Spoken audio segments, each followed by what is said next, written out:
The Chainsaw Man anime is here. Pochita has taken everyone's heart and replaced Denji's. But where there's anime, there's music, so welcome to Music and Anime. My name is Ab, and this video is sponsored by Boomslank, which is just fun to say, but more about them later. Everyone has been obsessing over Kickback, Chainsaw Man's anime opening by Yonezu Kenshi, and for good reason. It's a great song, extremely listenable, repeatable, all that. Kenshi actually arranged the song with some help from Tsuneta Daiki, who was, done music in the Millennium Parade, which is awesome. I can't speak highly enough about this group. They're doing incredible things.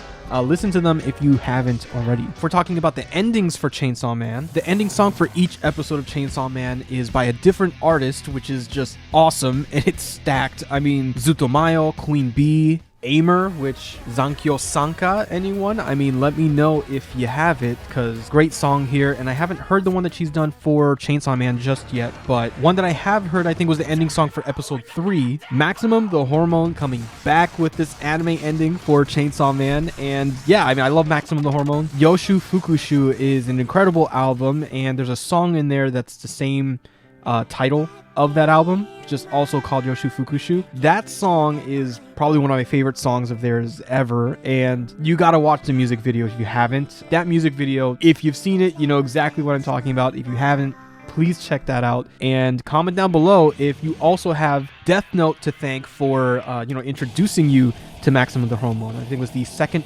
anime opening they did for Death Note. That song's not in the soundtrack here. This is just the original soundtrack, but yeah, Death Note introduced me to Maximum the Hormone. It's great to see them doing an anime ending song, and for Chainsaw Man of all anime, with not just the chaotic nature of, their songs and that, metal genre and stuff like that, but the happier tones that they also implement into their songs, which the way they're able to just go from one mood to the other in a snap like that, it's incredible stuff. But yeah, Yoshu Fukushu, check that album out and the song out as well, especially that music video. It's good stuff. But yeah, again, let me know if Death Note also got you into them. Anyway, as much as I like anime openings and endings, sandwiched in between them is the actual story, the characters, the plot, and of course, the original soundtrack, the music that backs it all up. We'll get into some of the tracks of Chainsaw Man. We're going to focus on this EP here. That's what I've been listening to, and what I think is the dopest thing about Kensuke's approach to them. A bit about the composer, Kensuke Ushio. This is a composer who's known for his stuff on Devilman Crybaby. I like the Boogie Pop and Others soundtrack. I really like that one. He's also done the soundtrack for Words Bubble Up Like Soda Pop, which is actually a horror movie. It might not look it, but if you're an avid record collector like I am, and I'm sure some of you who are watching my channel are, if you haven't seen that, that'll break you. And if you've seen it, anyway, there is actually a vinyl record. It's a replica as well as a functional record to the one that's in the actual film, which is cool. There's also a vinyl record for Devilman Crybaby, and both of those were packed with the Blu-ray collector's edition, but only in Japan, which, whatever. But another anime, and an anime film as well, that he made the soundtrack for is A Silent Voice. And one of my favorite descriptions of him, or summary of kind of who Kensuke Ushio is and everything, actually is in the booklet that comes with this record. Just gonna place that there, and yeah. All right. While I find this page, if you haven't listened to A Silent Voice, it's a very intimate soundtrack, I mean, given the subject matter of the film. And it's so much so that you can actually hear the mallets on the piano moving, like the mechanism that the piano has when you press a key and the hammers hit the string and all that. You can hear all that, and even like the sustain pedal being pressed and everything. It's but it's done so in a way that's not like the mic is just picking it up and it's like, oh, but the mic picked up that sound and it's just like in there. No, it sounds purposeful. Like, it really makes it feel like whoever's playing the piano and the piano itself are in the same room that you are. And I think it's that closeness that, anyway, I can go on. All right. Kensuke Ushio, also known as agraph or agraph. How would you pronounce that? It's his alias or stage name, if you will. I'm going to slap the rest of this here, and I'm just going to like briefly summarize it. He's a member of Llama, which is the band that he's in. He learned how to play the piano nice. He learned some sampling and mixing with Pro Tools. And one thing that's not on here though is that, he is a programmer, but I'll add that he is an EBM musician. And what EBM stands for is electronic body music. And just as that, name suggests, EBM, electronic body music, the body of the music is electronic. What do we mean by electronic? We're talking synthesizers, electronic keyboard, which is different than a synthesizer, but still electronic. Future Ab here, and I just had to stop myself for two reasons. First, just to apologize for the hiatus. I know it's been a while and, life got in the way, trying to get back on track and everything. So there's that. The second thing in regards to the electronic body music, the electronic part, I completely forgot to mention electronic noises in general. We're talking, stuff from electronic devices, glitchy noises, or when satellite devices malfunction, or sparks and stuff like that. Just anything within the abstract nature of electronics as well. Just wanted to make sure to add to that there. So back to me.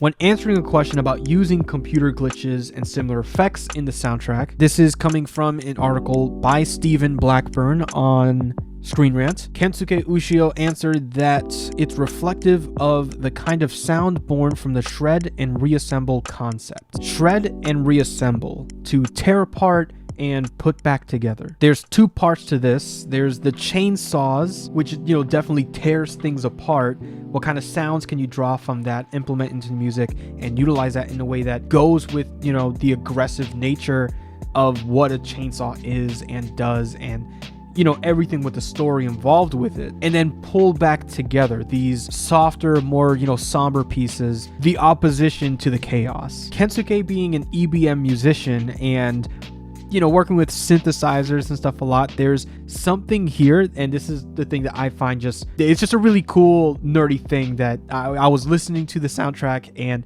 it just clicked in my head. I'm like, this is awesome. But before that, a word about Boomslank, the sponsor for this video. Boomslank, not only really fun to say, but they are an anime lifestyle brand that is strictly based on original artwork. Their artwork is inspired by anime, manga, and even video games like Final Fantasy. Outside of Yoshitaka Amano's stuff and Final Fantasy, when you look at their art, you can see where the inspiration comes from. Their artwork is a blend of familiarity and originality that really does speak for itself. When they reached out to me for the sponsor and I checked out their website, their art style was immediately recognizable to me, and that's actually because I picked up a print years ago at a convention. I'll show you some b-roll, but it's back there. It's called Olympus, and when I saw that at their booth, it immediately struck a chord with me because it just reminded me of Chinanju, which, if you've seen Gundam Unicorn, is the mobile suit that Char in that series, it's a really, really cool designed mobile suit, one of my favorites. And that's just a perfect example of, again, like that familiarity but originality, and it's really cool stuff. I love their artwork. Their stuff is actually dope. So if you also wanted Olympus on your wall or tag your record player's dust cover with the stickers they have, check out their selection. They've got phone cases and t-shirts and just dope stuff, really. Just go to boomslank.com/musicandanime or use coupon code musicandanime for 10% off your order. Thank you, Boomslank, for sponsoring this video. Boomslank. So let's get into what I think is the most awesome thing, or the dopest thing, about the Chainsaw Man soundtrack. Synthesizers are awesome, and whether you know a lot about them or nothing at all, you can't deny that they just sound awesome, right? Stepping outside of the world of Chainsaw Man and Kensuke Ushio for just a second, if I play the beginning of the Pokemon Center theme, right? It's on piano, right? We all know this theme. Now, if we turn that into, a synthesizer or lead synth sound, right? That's just awesome. That's inherently awesome, right? It's just so cool. So now, stepping back into the world of Kensuke Ushio's Chainsaw Man soundtrack, right? How does this relate? For one thing, synthesizers are used in the Chainsaw Man soundtrack, We have these very low sounding, like, gritty noises that happen, and those things kind of work towards the aggressive nature of, we talked about the tear apart and put back together concept and everything. That definitely works towards the tearing apart aspect of it, but that's not the dopest thing about it. The dopest thing about it is the type of waveform that is, right? If you don't know anything about synthesizers, don't worry. There are a few basic wave shapes that give off a specific kind of sound, right? We have like sine waves, square waves. If you like, you know, your classic 8-bit video game stuff, square waves definitely, you know, it's a lot of use of square waves in that. Triangle waves, which, I mean, this is starting to look a little more like the kind of wave shape that this sound is based off of, and that is a sawtooth wave, where that wave shape literally looks like the teeth of a saw or chainsaw or something like that, you know? Maybe not like an actual chainsaw, but you get it, right? The sawtooth wave is definitely being utilized in the Chainsaw Man soundtrack. So you have saw waves, Chainsaw Man. I think that's just dope. Now, if you're thinking that there's nothing in the Chainsaw Man soundtrack that sounds like the lead synth I was using, you'd be right. There's nothing really that sounds like that in there. But the focus is on the wave type, the foundation of that sound. So where's an example of this in the soundtrack? If we take a look at the track Destroy Them All, it's a very upbeat track, and halfway through it gets very electronic trance like. Now in electronic trance, that lead synth sound, they're almost always made using a sawtooth wave. So if I was going to try and recreate that sound in Destroy Them All, I would start with a sawtooth wave and, you know, subtract from that. Where the Kensuke actually approached making some of these tracks with the sawtooth specifically in mind, just to match them up like that, I have no idea. It's definitely a small thing, but it's a small enough thing that made me appreciate the Chainsaw Man soundtrack way more, and hopefully it's done the same for you. I'm hoping you appreciated this kind of insight on, you know, the music of Chainsaw Man, or just Kensuke Ushio's music in general. Have you listened to some of his own albums or the stuff with Llama? If you listen to any of his 3 albums, which he currently has 3 of just his solo stuff, that stuff is great. I mean, it's smooth. It's got this like instant vibe to it, you know.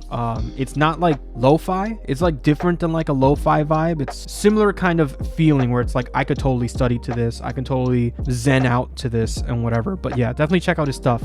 It's pretty neat. I hope this gave you just a little more to appreciate about Chainsaw Man's soundtrack, and hopefully we see it on vinyl someday. Keep on listening to the music that makes these animes so great. I will see you in the next video. Thank you.